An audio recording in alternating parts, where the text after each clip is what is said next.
I never believed in ghosts. Not even for a second. I'm a trucker, been hauling freight across the states for almost 2 decades. I've seen a lot on the road, the good, the bad, and the downright bizarre. But there's one night, one stretch of highway that changed my mind. That night, I learned that some roads aren't just empty asphalt, they're roads to places we should never see. It was late, around 3 a.m. I was heading down a remote stretch of Route 85, somewhere between Kansas City and Denver. The kind of road that's long and lonely with nothing but the dark and the sound of the engine humming in your ears. My cab's radio was crackling in the background, but there was no signal, just static. It was like the world had gone silent. I wasn't tired yet, but the fatigue from a long day on the road was creeping in. I was drinking a hot coffee, trying to stay alert, when I saw something in the distance. It looked like a figure standing by the side of the road. No one should have been out here, not this far into nowhere. I slowed down, squinting through the windshield. As I got closer, the figure came into focus. A man. Tall. Thin. He was wearing a white, ragged shirt, the kind that's seen too many washes. His pants were torn and his shoes looked like they'd been through hell. But what really got me was his face. It was pale, almost ghostly, and his eyes, they were wide open, staring directly at me. I thought maybe he needed help, so I pulled over. But as soon as I stopped the truck, he didn't move. Didn't blink. It was like he was frozen in place. I honked the horn a couple of times, thinking he might snap out of whatever trance he was in. Still nothing. Then he tilted his head to the side, just slightly, as if considering me. And that's when I felt it, an icy chill crawl up my spine. I couldn't explain it, but something was terribly wrong. I started to roll the window down, my hand hovering over the button. But before I could, the figure jerked his head back, like something had yanked him away, and in an instant, he was gone, vanished into the night. I sat there for a moment, the engine still idling, trying to shake off the uneasy feeling that had settled over me. I had no choice but to get moving. But even as I drove away, I couldn't shake the image of those cold, lifeless eyes staring into mine. I should have kept driving. I should have never stopped. But if I hadn't, I wouldn't be telling you the story. And now, looking back, I'm not sure if I was the one who survived the night. I kept driving, trying to shake off the weird encounter. I told myself it was nothing more than some guy who got stranded out here in the middle of nowhere. Happens all the time. People get lost, wander into strange situations. That's the reality of this job, especially on roads as isolated as Route 85. But the further I drove, the harder it became to ignore that feeling. The truck's headlights cut through the darkness like a knife, but it felt like the night was pressing in on me. The road stretched ahead, infinite and empty, a black ribbon cutting through an ocean of nothing. Still, I couldn't get that figure out of my mind. A few miles down the road, I saw something else. This time, I knew something wasn't right. There was a flickering light in the distance, almost like a fire, but it was too far off the road to be anything that could have been set up by anyone who was stranded. I slowed down again, my eyes scanning the horizon, and that's when I saw it. A house. A rundown shack, almost hidden by the trees on the side of the road. I hadn't seen it earlier when I passed, and I would have remembered a place like that. It wasn't on any map I'd ever looked at either. No signs, no nothing. Just an old, dilapidated house surrounded by a thick fog that seemed to crawl across the ground. I had no reason to stop, but something in me told me I needed to. Maybe it was the same feeling I had when I saw the figure earlier. Curiosity mixed with dread. I pulled the truck over to the shoulder and turned off the engine. The silence outside was oppressive, like the world had been muted, waiting for something to happen. I opened the door slowly, my boots hitting the gravel as I stepped down. The air felt cold and it was hard to breathe, like there was something wrong with it. I looked toward the shack, and for a second I thought I saw movement in one of the windows.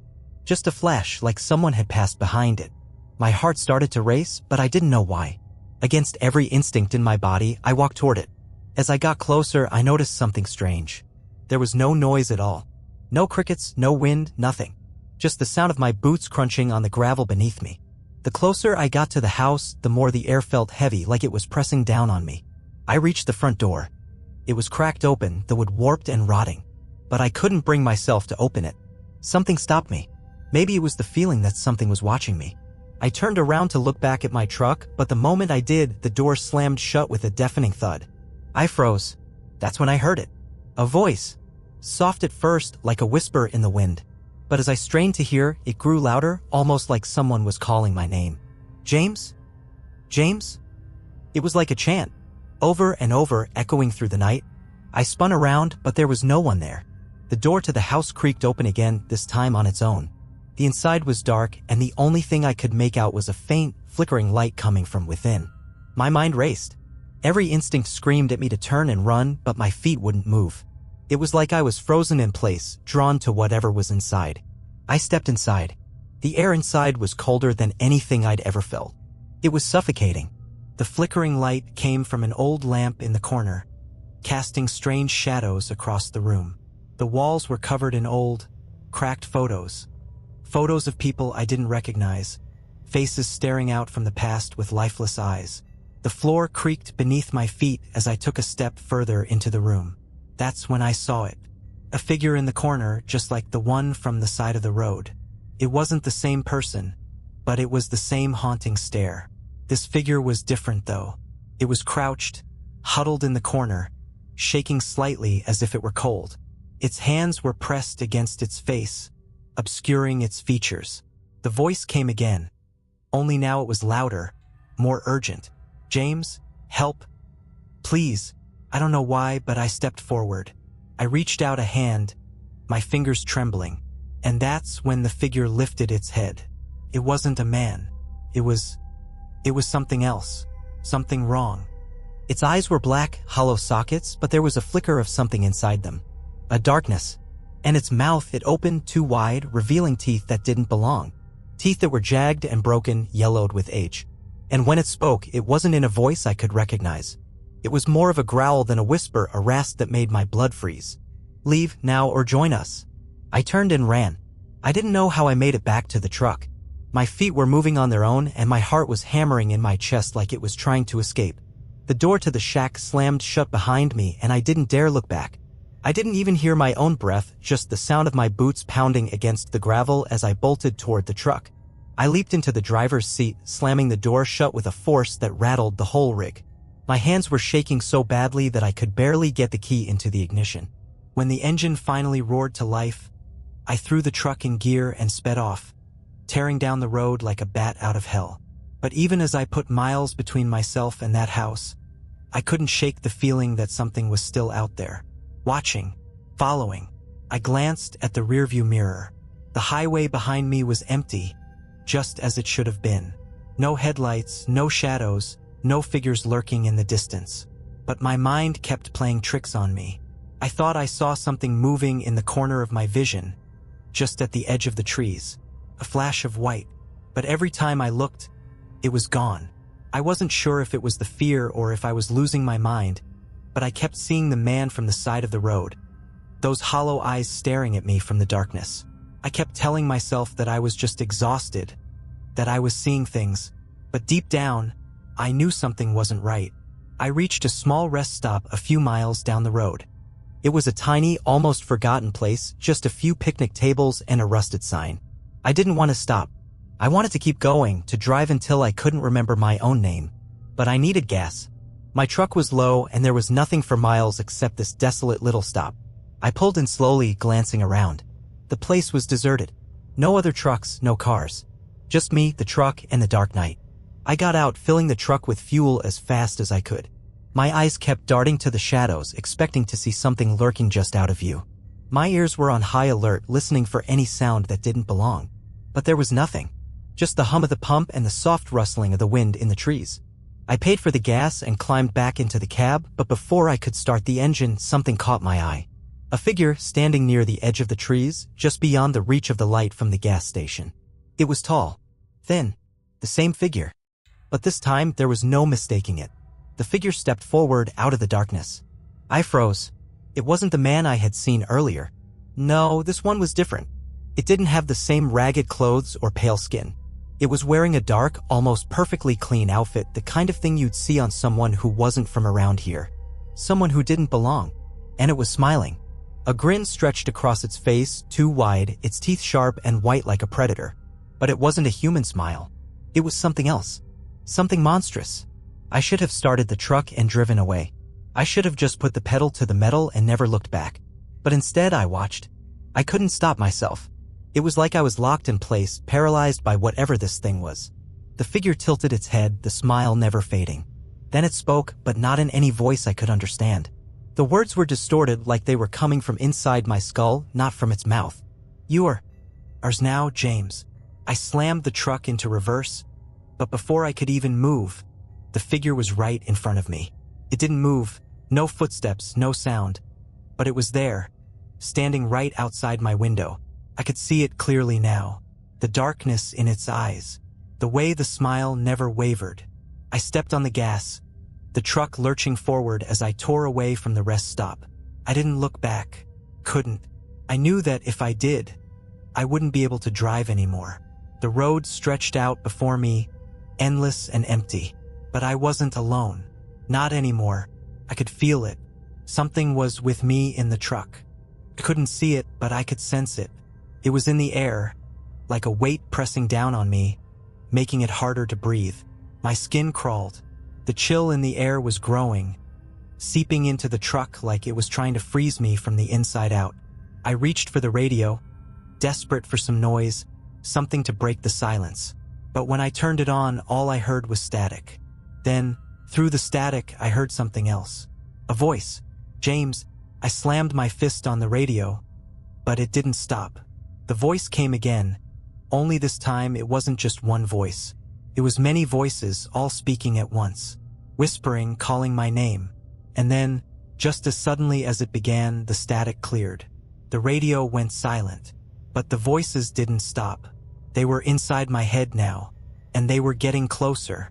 The voices, those low, guttural whispers, rippled through my mind, not just in my ears but deep inside my skull. Couldn't shake them. They seemed to surround me, closing in like a heavy fog that wouldn't lift. I wanted to scream, to shout, to break free of whatever was happening to me. But my mouth wouldn't move. My body was frozen, a prisoner in my own truck. I gripped the steering wheel so hard my knuckles went white. The road ahead seemed endless, the headlights only illuminating the stretch of pavement directly in front of me, and even that felt like it was getting harder to see. It was like the night was growing thicker, swallowing the light, until there was nothing left but the oppressive dark.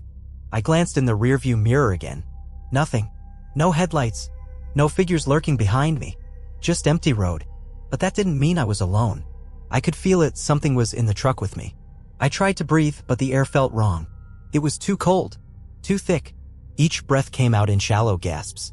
I reached over to crack the window, but when my fingers brushed the handle, I felt a cold, wet sensation on the glass. I pulled my hand back quickly. That's when I saw it. The figure. It wasn't outside this time. It was in the passenger seat, sitting next to me right in the open space where nothing should have been.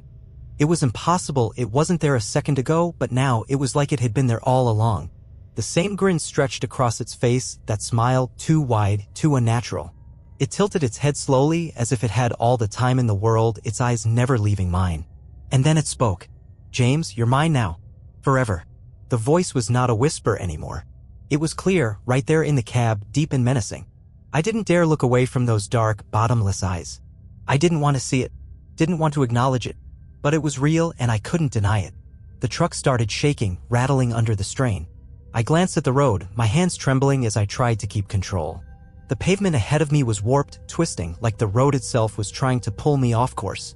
The headlights flickered, casting shadows that danced across the empty landscape, shadows that seemed to have a life of their own. The thing in the passenger seat moved. Slowly, almost lazily. Its long, bony hand reached out, its fingers stretching toward me. I could feel the air grow colder as it got closer, a chill that seemed to freeze my very soul. No, I whispered to myself, my voice barely a breath. This isn't real. It's not real. But as I turned my head to look away, I saw something that froze me in place. There were more figures now on the side of the road. They were standing just out of the reach of the headlights, like they were waiting for me to look at them. There were too many to count, just silhouettes in the dark, but I could feel them. The same chilling presence. My foot slammed down on the accelerator. The truck roared to life, surging forward, but it felt like the road was fighting me, trying to drag me back. The figures were no longer on the side of the road. They were behind me. I glanced at the rearview mirror again. They were following me. Every single one of them. They were running alongside the truck, too fast, too agile, their eyes glowing faintly in the dark. They were closing in on me. I floored the gas pedal, the engine screaming in protest as I tried to outrun them. But no matter how fast I went, no matter how hard I pushed the truck, they kept gaining. I could hear their footsteps now, louder than the sound of the engine. Their breath was hot on the back of my neck, like they were right behind me. James, we're waiting for you. The voice whispered directly into my ear as if it was sitting in the cab with me. My heart was racing, my chest tight with panic. I couldn't take it anymore. I slammed the brakes. The truck screeched to a halt, tires smoking on the asphalt. I threw the truck in reverse, desperate to get away from whatever these things were. I didn't care what happened to the truck, I just needed to escape. But when I looked out the rearview mirror, I saw something that made my blood run cold. The road behind me was gone. There was nothing. No trees, no road, no darkness. Just an endless expanse of white, like I was driving into a void. I slammed the gear shift into drive, but it didn't matter. The truck wasn't moving anymore. It was stuck, as if the very ground beneath me had turned to stone. I looked to my side. The figure was still there, smiling at me. Its mouth stretched impossibly wide. It leaned in close, its breath cold against my ear. "You can't run, James. You never could." And then, everything went silent. I was trapped, alone. I don't know how long I've been here. Time doesn't make sense anymore. I've stopped trying to leave the truck. I don't even know if I can anymore. But there's something I know for sure now.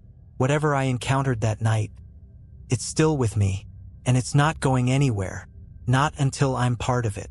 Not until I've joined them. I thought that silence meant I was safe, but I was wrong. I've learned that when the world falls silent like that, it's the calm before the storm, the moment when everything gets worse. The moment when you realize there's no escape. I sat there in the truck, my hands still gripping the wheel, my knuckles white. I tried to breathe, but the air felt like it was pressing down on me, thick and suffocating. My heart was pounding so loud I could barely hear myself think. The figure in the passenger seat was still there, watching me, its grin never faltering. It wasn't just a figment of my imagination. It was real, and I was starting to realize that it wasn't just one of them. There were more, way more. The air inside the truck was colder now, the temperature dropping so quickly I could see my breath fogging up the windshield. I tried to start the engine, but it didn't even make a sound. The truck was dead, frozen in place like it was just as much a part of whatever was happening here as I was. I looked out the windshield. The endless white stretch of void from behind me had expanded, now consuming everything around me. There was no horizon, no trees, no road. Just white and unbroken emptiness that stretched on forever. It was like I wasn't even on Earth anymore. Like I was somewhere else, somewhere I wasn't supposed to be. I tried the radio again, but there was nothing. Not even static. Just dead silence. And then it started. The scratching. At first, it was so faint that I thought it was just my nerves getting to me. But then it grew louder. It was coming from the outside of the truck, scraping against the metal like claws on a chalkboard. I couldn't look. I didn't want to, but I couldn't help it. Slowly, I turned my head to the window. There was nothing there at first, but then just beyond the glass I saw them. The faces. They were pressed against the window, their eyes wide, too wide. Their skin was pale and mottled, eyes sunken deep into their skulls. Their mouths opened, and I could hear them whispering, but their voices weren't coming from the outside. They were inside my head, speaking in unison. "Join us, James. You're one of us now." I recoiled, my hands shaking as I tried to get away from the window. But it was no use. The faces were everywhere now, all around the truck. I couldn't see them clearly, but I could feel them. I could hear them. The thing in the passenger seat didn't move. It just watched, its smile still stretched across its face. But its eyes, those dark, empty eyes, locked onto mine, and I felt a surge of cold terror in my chest. "You can't escape," it whispered. The door to the truck creaked. Slowly, the handle rattled. I didn't know why I turned to look. Maybe I was hoping it would be something, anything that could make sense of all this. But when the door opened, I couldn't believe what I saw. A hand, long and gnarled, with fingers that stretched too far, too thin. It reached into the cab, dragging its fingers across the seat like it was testing the air. I jumped back, my breath coming in short gasps. The hand seemed to pull at the air itself, like it was trying to reach for something deeper inside me. I didn't know what was happening. I didn't know where I was anymore. But I knew that whatever it wasn't going to let me go. The air inside the truck grew heavier, almost suffocating. It felt like the walls of the cab were closing in, like the space itself was shrinking. Couldn't breathe. Couldn't move. I felt like I was being pulled apart from the inside. And then I heard it again, that voice. But it wasn't just one voice anymore. "James, you're ours." The whisper was coming from every direction now, from the outside, from the inside, from somewhere deep within my mind. I tried to scream, but no sound came out. I tried to run, but my body wouldn't move. And then, the thing in the passenger seat leaned in close, its grin widening, its teeth, those sharp, jagged teeth, glistening in the dim light. "You will never leave. Not now. Not ever." I felt a pressure on my chest, a crushing weight, and in that moment, I realized something that froze me to the core. The thing in the seat wasn't just watching me. It was waiting for me to join them, for me to be like them. And the worst part was, I wasn't sure if I could fight it anymore. I wasn't sure if I even wanted to. The weight on my chest grew heavier, unbearable, like the whole world was pressing in on me. I wanted to scream, to fight back, but every movement felt like it took more effort than I could muster. The thing in the passenger seat, the one with the grin that seemed to stretch into infinity, was still staring at me. Its eyes never left mine, and I could feel the pull of its gaze, as if it was drawing me in, making me want to let go. The scratching on the outside of the truck grew louder, faster. It wasn't just the sound of claws on metal anymore. It sounded like something was trying to tear its way in, like 100 hands were clawing at the windows, trying to break through. The cab of the truck was filling with an overwhelming cold, so cold that I could see my breath crystallizing in the air. I tried to move my hands to the wheel, to start the truck, to get out of there. But I couldn't. My body felt like it was turning to stone, every muscle locked in place. My mind screamed at me to escape, to do something, but it was as if my body was no longer my own. Then I heard the whisper again. Only this time it was different. It wasn't just in my mind anymore. It was right next to me, in my ear, soft and cold like the breath of a corpse. "James, you belong to us now. You will never be free." I couldn't stop it. I couldn't escape it. And then, without warning, the darkness inside the cab deepened, thickened, until I couldn't see anything at all. The last thing I saw was that smile, stretching impossibly wide across the thing's face, and then everything went black. I woke up in a cold sweat, gasping for air. My hands shot out to grab the steering wheel, my heart racing. But when I looked around, I realized I was still in the truck. It was still moving. The road stretched on ahead, but it was different now. The darkness that surrounded me wasn't the same as before. It felt wrong, unnatural, like the world had shifted, and I was no longer in the place I knew. I glanced down at the dashboard, trying to make sense of it, but the numbers were all out of place, like the clock and the speedometer had been scrambled. I could still hear the whispering. It wasn't in my head anymore. It was all around me, faint, distant, but unmistakable. I tried to ignore it, to focus on the road, but it wasn't enough. The figures were there again, out of the corner of my eye, just beyond the reach of the headlights. The faces from before. They were watching me, their eyes glowing faintly in the dark. They were closer now, much closer, their shadows stretching across the ground, growing longer as the truck sped down the road.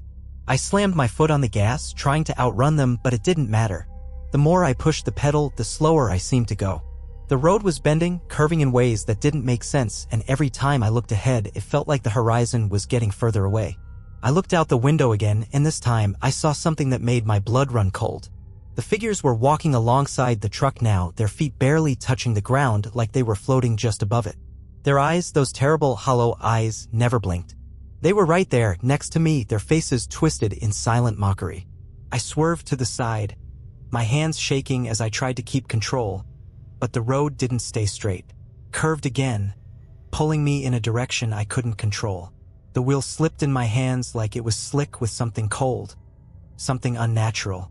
And then, in the blink of an eye, the truck was no longer on the road. I was drifting through an endless field. The sky above me nothing but an empty black void. There was no ground beneath the truck, just an endless, twisting abyss. I gripped the wheel harder, panic rising in my chest. The figures weren't just following me anymore. They were in the truck, inside it with me. I could feel their presence behind me, their cold, soulless eyes watching me. And then, a voice, so clear, so close it made me flinch. "James, you should have never run." I turned quickly, but there was nothing there. Nothing except the empty seat beside me, the figure still lingering, its grin now stretched beyond any human understanding.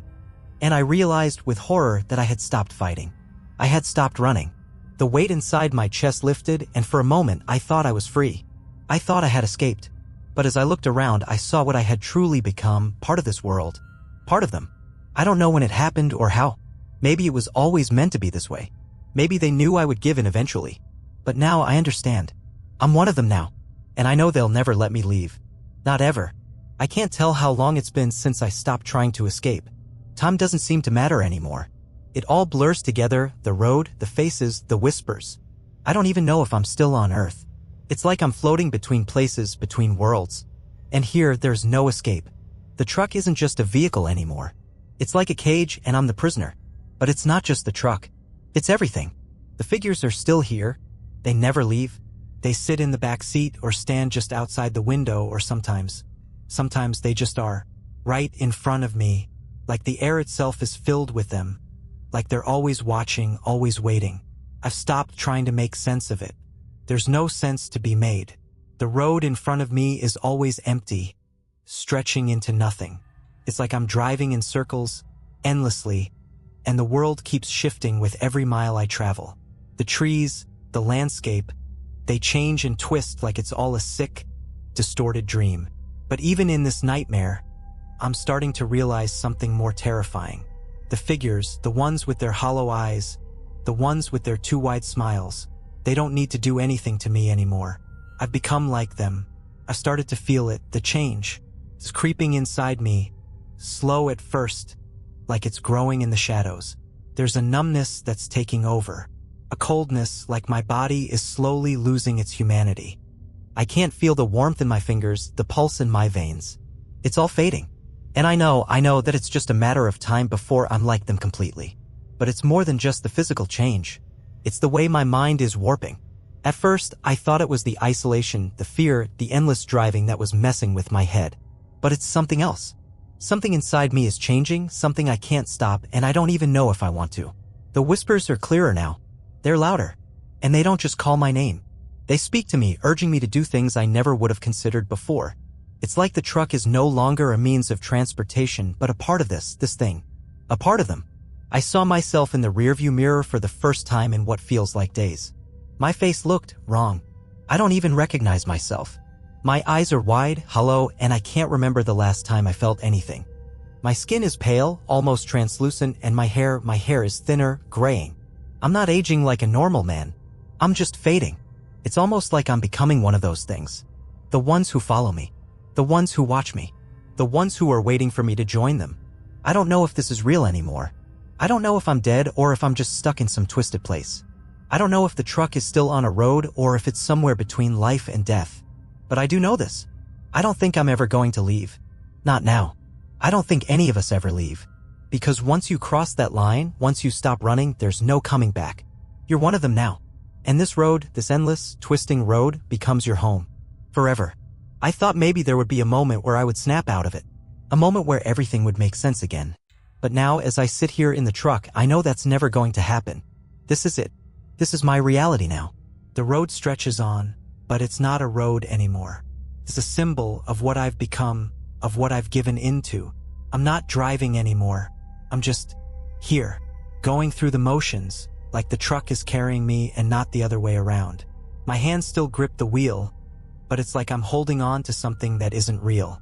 The faces outside the window are blurred now, but I can feel their presence, just as I can feel the cold that's become my skin. I've stopped hearing the whispers, not because they've stopped, but because I've stopped being afraid of them. I don't need to hear them anymore. They're inside me now. They're me. I am them. We are all the same. I glanced at the side mirror one last time, just to see if I could catch a glimpse of myself. But instead, there was only darkness. Not the darkness of the road or the night, but something deeper, something more suffocating. I don't know where the road ends. Maybe it doesn't. Maybe it just loops over and over like the endless nightmare it's become. I've been driving for what feels like eternity, and I don't think I ever stopped. There's nothing but this truck and the road and the things with their eyes always waiting. The truth is, I don't care anymore. I've stopped caring. Because I've joined them. There's no escape for me. Not now. Not ever. And as I stare into the empty void ahead, I realize that this is my eternity. Not a punishment, but a new existence. One that I can't escape. One that I don't even want to. I'm not James anymore. I'm one of them. Just another lost soul on the endless highway waiting for the next traveler to pass by, to stop, to join us. Forever.